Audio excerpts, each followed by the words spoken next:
Okay, let's lead off with the big news from last week. Level 1 results were out. 44% passed. 17,000 candidates. I don't know what to expect on the distribution. February, you have May, you have August, and you have November. Are we expecting a uniform distribution? If we are, you'll get about 68,000 candidates writing. That is more than 50% lower than where enrollment was in 2019 before the pandemic. That is not good. But there might be a distribution, August, so that the August and Novembers are exceptionally high. There might be a distribution, but I'm going to keep an eye on this number and look at what the running total is. We should get to somewhere between 150 and 170,000 at level 1, sitting at 68. If we take a run rate 68, that is not good.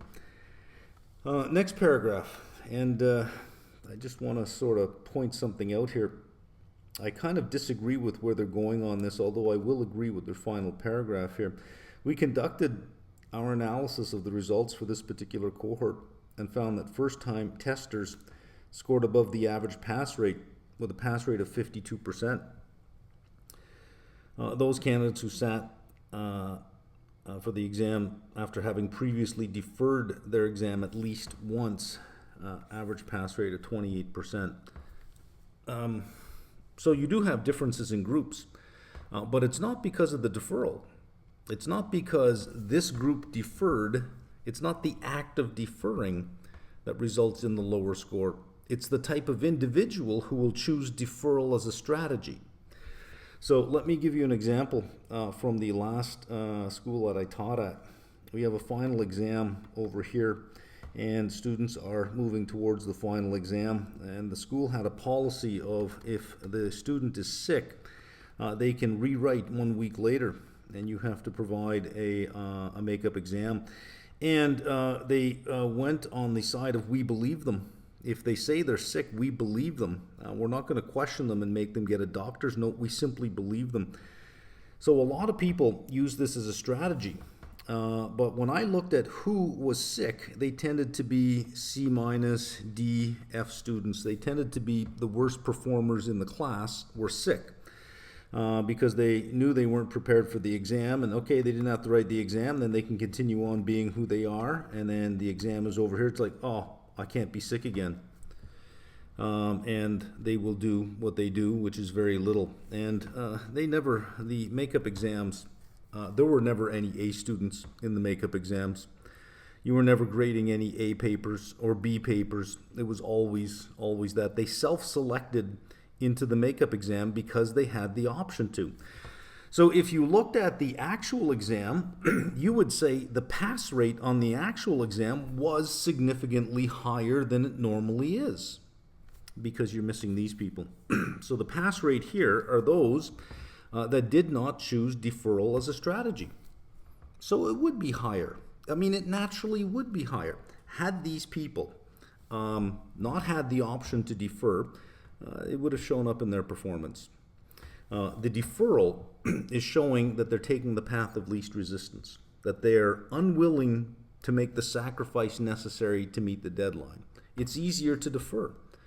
And then I don't have to study today or tomorrow because I got lots of time now. And they'll get to the same place they were again for the exam coming up. And it's like, well, I got an exam coming up. Here I am again. I thought I had more time. So I sort of agree with the last paragraph here. To be clear that it is not the deferral that causes the lower pass rate. It is the type of person who chooses deferral as a strategy that then causes the lower pass rate. But if deferral wasn't a strategy, that's what you would have. You would have the same people performing the same way. Given the stark difference in exam outcomes, we urge candidates to stay on schedule where possible. Devote the requisite study time. Yes. Don't use deferral as an option and just say, okay, I've got to sacrifice and actually put in the time. There's nothing about the deferral that says that you're going to change your behavior for the next exam. In fact, it'll reinforce that you can continue to do nothing until the exam comes because you'll have the illusion of time. If you say, I am not ready, then it's a matter of what am I going to sacrifice? I got to sacrifice something to get it done, right? Stay on schedule. Devote the requisite study time. Preparation remains the key predictor of exam success. And success in any academic endeavor has been the same as it's been for 5,000 years. It's called putting in the time, period. You cannot learn in a hurry. You cannot exceed your brain speed limit. Otherwise, you'll absorb nothing. It's called putting in the time. And we encourage all candidates to focus on the study habits that lead to successful outcomes on the CFA exams. Yes, but that doesn't mean don't defer. Life can happen to you. Under those conditions, defer. You're 2 months away from the exam, and an earthquake happens and completely destroys your home and kills 2 family members. Dear God, defer. I mean, come on. At that point, if life happens to you, defer. But if the calendar happens to you, that's your own fault. Deferring isn't going to change it. You need to change it today. The calendar happens, you change it today, you say, I got to change my behavior right here, right now. What am I willing to sacrifice? And you lean into it. You may not make it, but at least you start to develop the habits that are necessary for success. Otherwise, you'll keep deferring everything. So I am reminded of a poem for those of you who like the path of least resistance. If you need some motivation to sacrifice, to put yourself through a difficult time, to put in the time, this is a great poem. It's by Douglas Malloch, Good Timber. And it's easy to understand. It's just very poetic. The tree that never had to fight for sun and sky and air and light, but stood out in the open plain and always got its share of rain, never became a forest king, but lived and died a scrubby thing. The man who never had to toil to gain and farm his patch of soil, who never had to win his share of sun and sky and light and air, never became a manly man, but lived and died as he began. Good timber does not grow with ease. The stronger wind, the stronger trees. The further sky, the greater length. The more the storm, the more the strength. By sun and cold, by rain and snow, in trees and men, good timbers grow. Where thickest lies the forest growth, we find the patriarchs of both, and they hold counsel with the stars, whose broken branches show the scars of many winds and much of strife. This is the common law of life. If you're not willing to push yourself and put yourself through difficult situations, you're not going to grow. So before you defer, before you take the path of least resistance, ask yourself, do you want to grow? Do you want to be made of good timber? Okay, level 1 and level 2 for May coming up. You've got 8 days at level 1 before you hit your 28-day review period. You should be pretty much done at this point in time. You got a little bit longer if you're level 2. You got 15 days or 2 weeks. You really should be wrapping up, 95% done. You got 15 days before you hit your 28-day review period. Going out to August, a little bit more time. Level 1s have 105 days or 15 weeks before their 28-day review period. Level 2s have an extra week, 16 weeks, 112 days. Level 3, you're getting ripped off this year. Instead of being the last ones, you're actually way in front of the level 1s. You're the first ones, 13 and a half weeks. 94 days to go. You should be somewhere between 15 to 25% done. I'd say 15% over here, 20% over here, and probably at least a quarter of the way through with 94 days left for level 3. So if you're not at those levels, this now is where you start to decide what are you going to sacrifice, right? Try your best not to use deferral as a strategy, even if you've been that student in the past. Where you've waited till the last minute to get things done. When are you gonna change? Now's the time to do it, because I'll tell you, the real world is super competitive, and it's not gonna wait for you. It's not. You got to show up, right? Now's the time to show up. If you're looking at the calendar, you're looking at what you're doing, saying, I haven't even started. Should I defer? No, you should not defer. You should sacrifice. Learn to sacrifice, because that's what it's going to take. For November, lots of time, 190 days at level 1, 197 days at level 2. Registration here open February 8th. You have until until April 16th for early registration. That is 8 days away. So if you are going to register for November, you've passed your level 1, you're thinking about level 2. If you haven't started level 2, I think August might be a little tight. Might be, it depends on the courses you've had at your undergrad. You might have a lot of overlap with level 2, especially in the asset classes. You might already have that. I mean, ethics, let's face it, everyone's done ethics at level 1, so 15% of the level 2 exam is already done for you. It's just really review for ethics. There's 85%. You might have some overlap there, then okay, August. But if you're looking for a little bit more time and to save some money, you have 8 days to save that money. Only 8 days to save that money. You have a nice healthy time frame in front of you, which means that your sacrifice, if you have a schedule and discipline and you stick to it, your sacrifice is going to be minimal. The sacrifice gets bigger every day that you wait. Okay, let's hear from Richie, and then we'll answer some of the questions from last week. Hello, Richie Owens here from markmeldrum.com.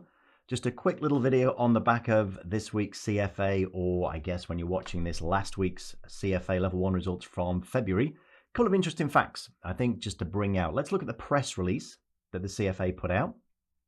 Here it is, New York City, 4th of April 2024. What do we have here? The February 2024 results. 44% pass rate. That is a leap from last time, a pretty significant 5% jump. So obviously, now a number of reasons you might just be picking this video up, but one of them might be that you're currently barreling towards the May 24 level 1 window, and maybe morale is kind of sapping, or you need a bit of a jolt. Well, a 5% jump in pass rates is good news, 44%, but it gets better. Just before I move on from that paragraph, look at this, 16932. That's pretty much holding up, pretty similar to last year's February sitting. So rumors of the CFA demise were a little bit previous. But let's jump down. A little bit of chat in the middle here about the historic average, fair enough. But it's the final paragraph that I'm interested in here. When I said those interesting data, look at this. We've conducted our analysis of the results of this cohort.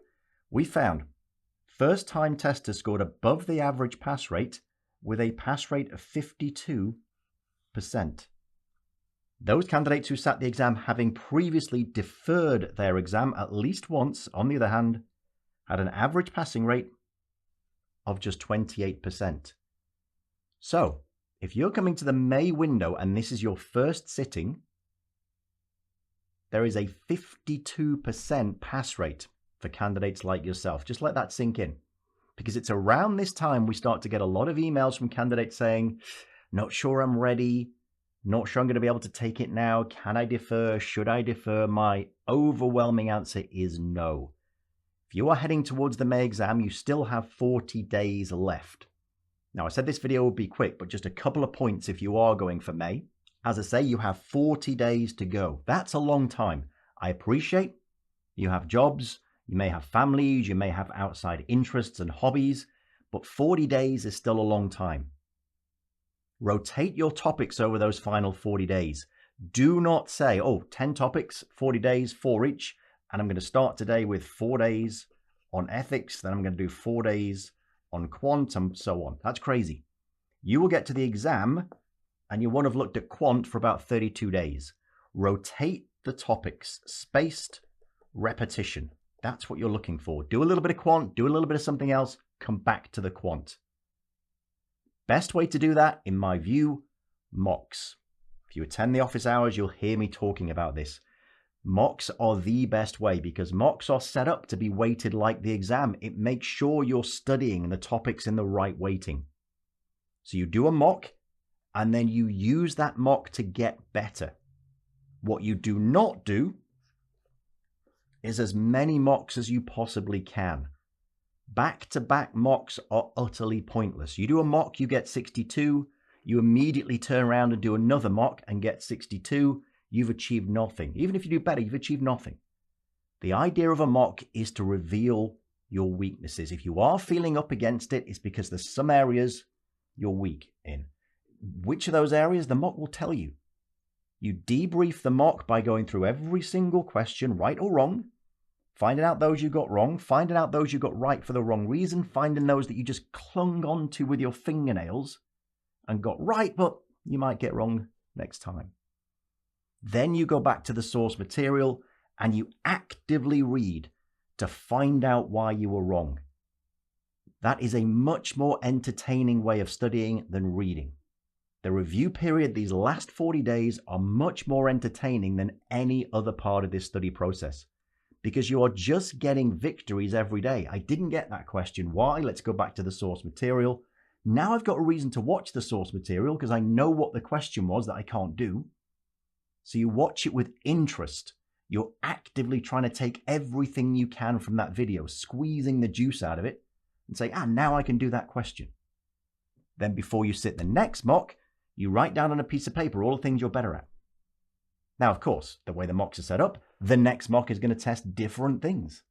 So these things you're better at probably don't come up. So you might not see this huge 20% jump in your mark. That's not the point. Gradually, as an iterative process, by attrition, you'll just be getting better and better at little bits here and there until eventually you've got enough of the curriculum to get through. That's what people who sit their exam first time and pass do. So keep at it. Now, if you're picking up this video having had your results, if it didn't go well for you, my advice, jump back in November. I say my advice, jump back in. Clearly, there may be reasons outside of your control that, well, CFA level 1 just isn't going to happen for me again this year or ever. But you're probably not watching this video if that's the case. So assuming you're going to get back into it, I think November, couple of reasons. First of all, 16th of April is the early registration deadline. So you're going to save some cash by getting in early if you get in the next couple of weeks. And it gives you a solid chunk of time to reflect on what went wrong in that previous attempt. We're not talking 40 days now. If you're looking at November, you've got about 30 weeks, but still put the pressure on yourself. 30 weeks, 10 topics. That's only 3 weeks a topic. It's not forever. But what it allows you to do is sit back and really analyze that result sheet and think seriously about why you didn't get the mark you wanted or you thought you deserved in that prior attempt. And broadly speaking, there are a couple of reasons. Either you didn't study an area, or you didn't understand it.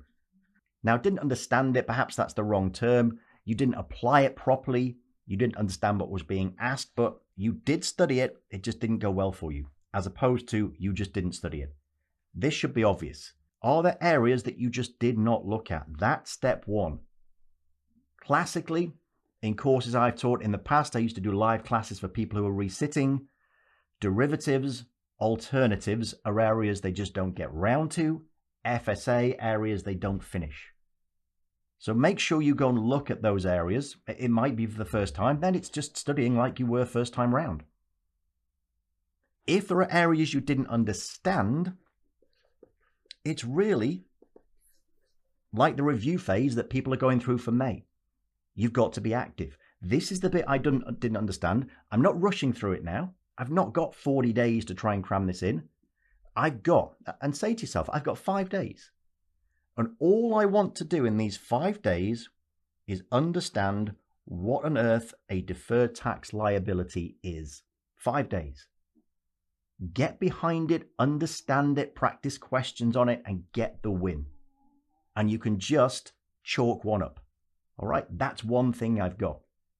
Then you move on, then you move on, then you move on. And as more and more areas click, you'll start to clean up all of this. You've got time to hit the areas you didn't study. And then you can hit that 40-day review phase by doing the mocks again, and you'll find your marks are spectacularly higher. Now, to finish on a high note, it might be that you're watching this little clip because you got through level 1, in which case, obviously, congratulations, you're thinking level 2. My advice, Level 2 November is the one to go for. Anything shorter than that, you're putting real pressure on yourself.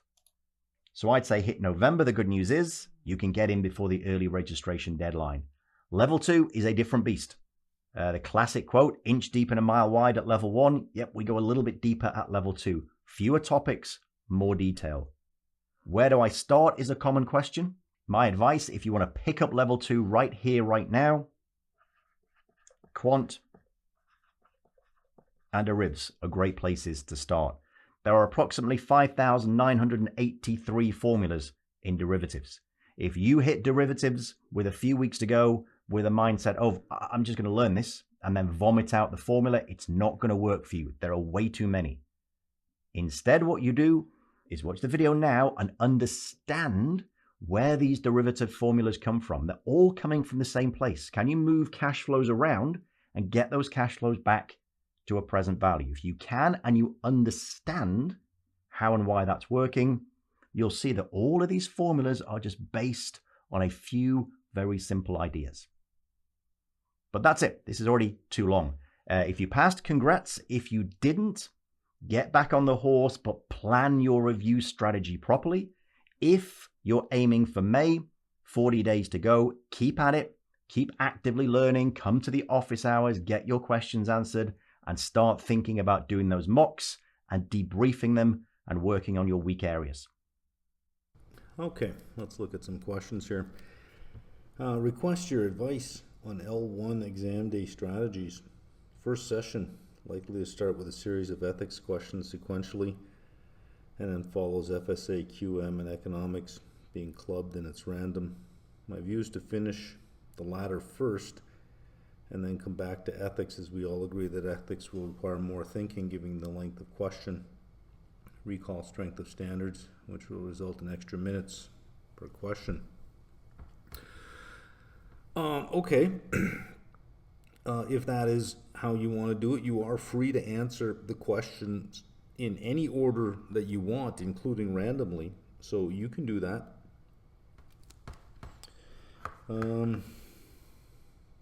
Let's see, passed, way above 90th percentile. Excellent. Question regarding the L2 course, considering to take applied series this time because having not theoretical but practical knowledge can really move me ahead of others. People are only trying to get letters only. My concern is with the fact that L2 is more challenging by itself. Nothing from a UT I studied in my bachelor. I'm planning to register for November, also working full time. Approximately 500 to 600 hours I need to put in, plus life. Won't have time for the applied series, and it will be uncomfortable to take time from the testable part. Let's just do a timeline. And you are here. Here's your exam in November, and your L2 content expires just after that. Here's the applied level, and here's the expiration of the applied level. It doesn't expire. So even though L2 drops off, you still have the applied level. There is no expiration date on it. If you get the applied level with a CFA subscription, the implied price of the applied level is $320. If you just get the applied level on its own, it is $440. So you are saving $120 by combining it with the CFA subscription. And there is no expiration.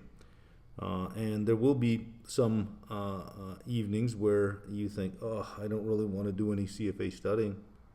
Well, there's a great time to throw in one of the applied level videos. Issue with the question about transaction with associates. In a practice example, we know the following. Company A owns 25. I'm familiar with this question. Yeah, I think I can anticipate what your question is going to be. A owns 25% of company B. A sold $96,000 worth of goods to B for $160,000, making a $64,000 profit. Of those 160 worth of goods, B sold 120, and 40,000 is unsold. They own 25% of the company, which means they are free to make money off the other 75%. Not a problem. They're just not free to make money off themselves. So 25% they cannot claim until it is sold. So they sold goods for $160,000, right? Now they're free to make profit off 75%, so 120,000 of it they're free to make a profit on. 40,000 they are not. B sold 120,000 and 40,000 is unsold. Well, you can't just assume that they sold this 120,000. You don't know what 120,000 they sold. So they sold 120,000, they have $40,000 left that is unsold. They are free to make a profit on 75% of the company, but not free to make a profit on 25%. Company A can only report profits from selling to its associates in Company B once it's confirmed. When Company B uses or sells those goods, 25% of the $64,000 in profits, or $16,000, therefore cannot be claimed as profit. Okay, so we're not doing it based on sales, we're doing it based on profit. The profit is $64,000. We sold 120 of the 160. That is 75% of the goods that have been sold. So there's only 25% that hasn't been sold, which is 16,000. Again, the company is free to make profit off the 75, but they're not free to make profit off the 25, which means 4,000 will remain unrecognized. All right. All of the profit from the 120 is fully recognized. There's 64,000, 25% left, so 16,000 in profit is not being sold. They're free to make as much as they want on the 75%. So 25% of 16,000 is 4,000. There you go. I'm doing CFA level 2 in May. Plan to schedule FRM level 1. Question is, considering that FRM and CFA overlap in topics, considering that I have the availability study around 3 hours a day, schedule FRM for August. Will I have enough time to cover all the topics? Yeah, there is overlap, but it's not what you think. So it's not as if you can look at quant at FRM level 1, say, okay, I've done that, being that you've done level 1 and level 2. There is probably about 75% of quant that is covered. There's another 25%, and it's a little bit trickier than level 1 and level 2. It goes into a little bit more technical detail.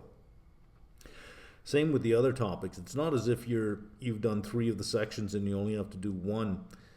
In saying that 75% is done and 25% to go, you think, okay, well, if there are 13 readings, I've got 9 of them done. Well, that's not the way it works. It's in the first reading, there's going to be a little bit here, a little bit here, you'll know this, a little bit here. Second reading, you'll know this, a little bit here, you'll know this, a little bit here. So it's it's like interlaced throughout, which means you still have to go through the reading to find where it's interlaced, right? So I don't know that finishing in May and then running to August makes a hell of a lot of sense. I wouldn't do it. I give myself more time. Any thoughts on incorporating a 3 to 4 hour topic review for each of the 10 topics for level 1 and level 2? I think it would be very useful during the review period. We do have that. They're called office hours, where it is a Q&A session for an hour and a half, 2 hours, 2.5 hours, and there's a whole bunch of them. So there already is something like that. But rather than say, okay, let's do a 3-hour review, and blah, blah, blah, blah, blah, blah, LOSC, blah, blah, blah, LOSD, blah, blah, blah, LOSE. Oh, there's where my question is, you say. But you got to sit through all this stuff that you probably already know. It's just not relevant. Your mind will drift, especially over 3 hours, especially listening to somebody, and at 3 hours, it's not talking, it's droning on. Somebody droning on for 3 hours. It's going to be hard to keep your attention. They're not really worth what you think they are. Getting together over a weekend, sitting in a room for 6 hours a day while somebody reviews PowerPoints on the screen, you're going to doze away or drift off, and you might be aware of 20% of it or 10% of it. It really is a waste of time and money. Having much more focused Q&A sessions on a particular topic is better, and all you have to do is attend and listen. Even if you don't have any questions, listen. There's a bunch of questions that are being asked, and all those questions being asked will cover a good spectrum of the content. So we already have that, I think, in a better way. Where will the live sessions take place? Right on the site.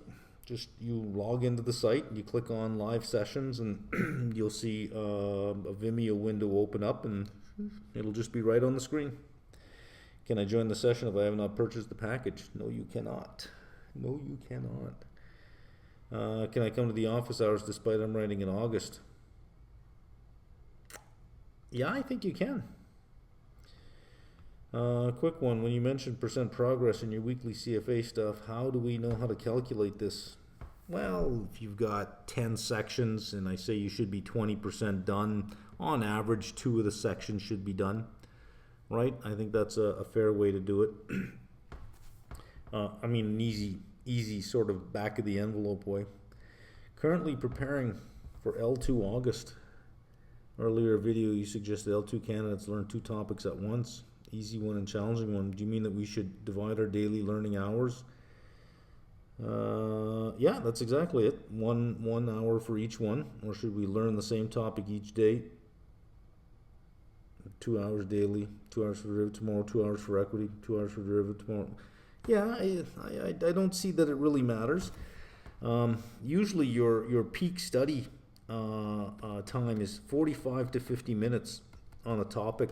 That is high productivity studying. That if you take your 10-minute break and you do another 45 to 50 minutes on the same topic, it will be lower productivity because there's only so much on a topic that your brain can handle. I shouldn't say that your brain, but that you yourself can handle before you say, okay, this is getting repetitive and tedious and boring.